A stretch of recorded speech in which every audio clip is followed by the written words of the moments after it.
In this video, we're going to be reviewing the Holystone 720G. It's marketed as a beginner-friendly drone at under $300. We're going to go over some of the features and some of the things I don't really like about it, including this, which might be a deal breaker.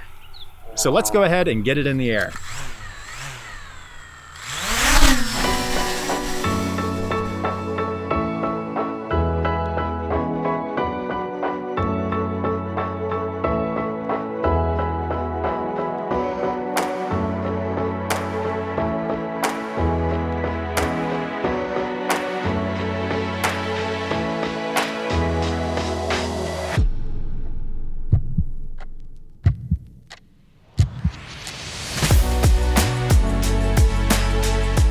The video doesn't look too bad on this phone screen. I'm kind of curious how it'll come out on a larger screen, but you know, if you have a decent subject or something kind of interesting, it's not that bad.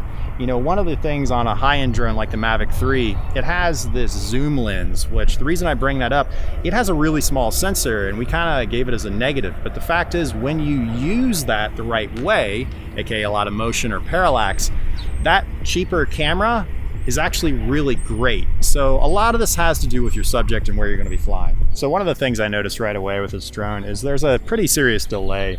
So when you're flying, and this is one of the things that I think makes it not really a beginner-friendly drone, you hit the button and then it takes like a second before the action happens. And if you're trying to get a nice steady shot or fly near something, that could be really dangerous, and it can also just ruin your footage. So that delay is kind of painful, but again, this is a budget drone. Now, having said that, it does have a lot of power and speed. It flies really well. You just have to account for that little bit of lag time. You know, honestly, I had my initial concerns with this thing, but it's kind of fun. You got to get past this whole like delay thing and the fact that it's kind of cheap feeling, and this switch that really annoys me. Holystone, I'm going to call you out on this. Please don't copy off of people for no reason. Get rid of this switch. It doesn't do any good. It's literally just decorative.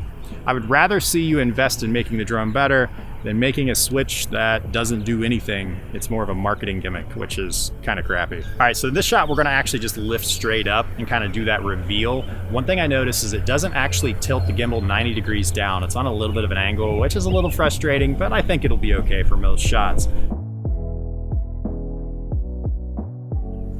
So while I was filming that last shot going up, we actually ran the battery too low and it did auto return to home. So we're just gonna let it land and see what happens. I did take off in the middle of this parking lot or drive, so let's see how good the return to home is. I'm gonna get out of the way.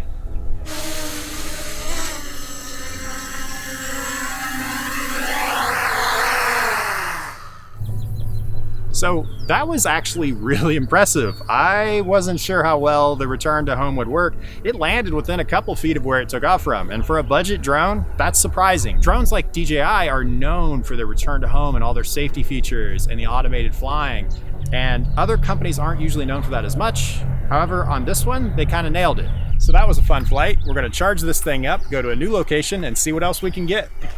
So this is how the drone handles as far as position hold. I'm not doing anything at all right now. It's just kind of hovering in place on its own. It is connected to GPS. It has 11 satellites right now, which should be plenty.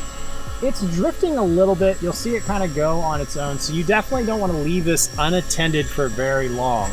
It can cause some problems. As far as maneuverability, if I fly this while looking at the screen, I'll notice there's a pretty serious delay. And that delay can be very dangerous. When you're a new drone pilot, you're gonna want something that responds well to your inputs. You're not gonna want something that has a lot of delay. So while this isn't too bad, that delay is kind of a point against this because it will make it harder to fly and make you a lot more likely to crash it. Where it's really noticeable is when you pan right and left. When I hit the stick, it takes a second for it to respond. Now, if I'm looking at the drone by line of sight and not at my screen, the responsiveness is actually really good. I feel pretty confident flying it like this, and that's great. But if you're using the screen and because of its Wi-Fi, it's not going to be nearly as good.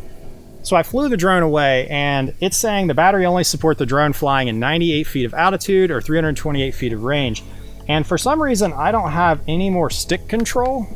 I think this is supposed to be a safety feature, and I'm sure there's something in the manual about this, so I may be missing something.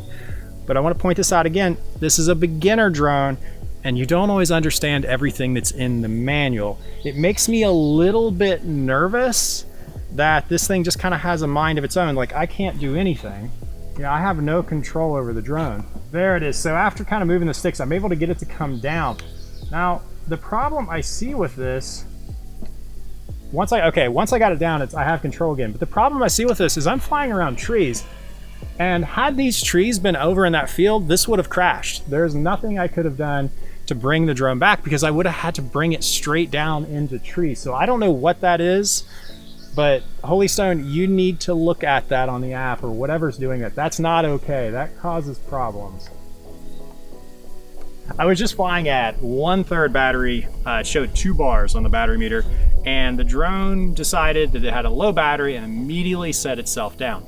Now, honestly, that's good that it lands before it just falls out of the sky. And again, this is a beginner drone. One thing that you will notice though, with drones that are a little more expensive than this, the battery meter is very accurate. Like right now, the drone is on the ground and completely dead, and it still shows 1 bar.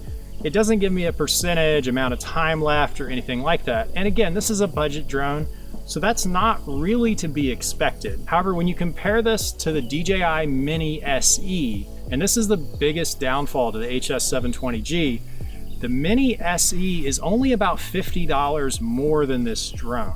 I'll have to admit, I was a little skeptical at first when Holystone sent us this drone.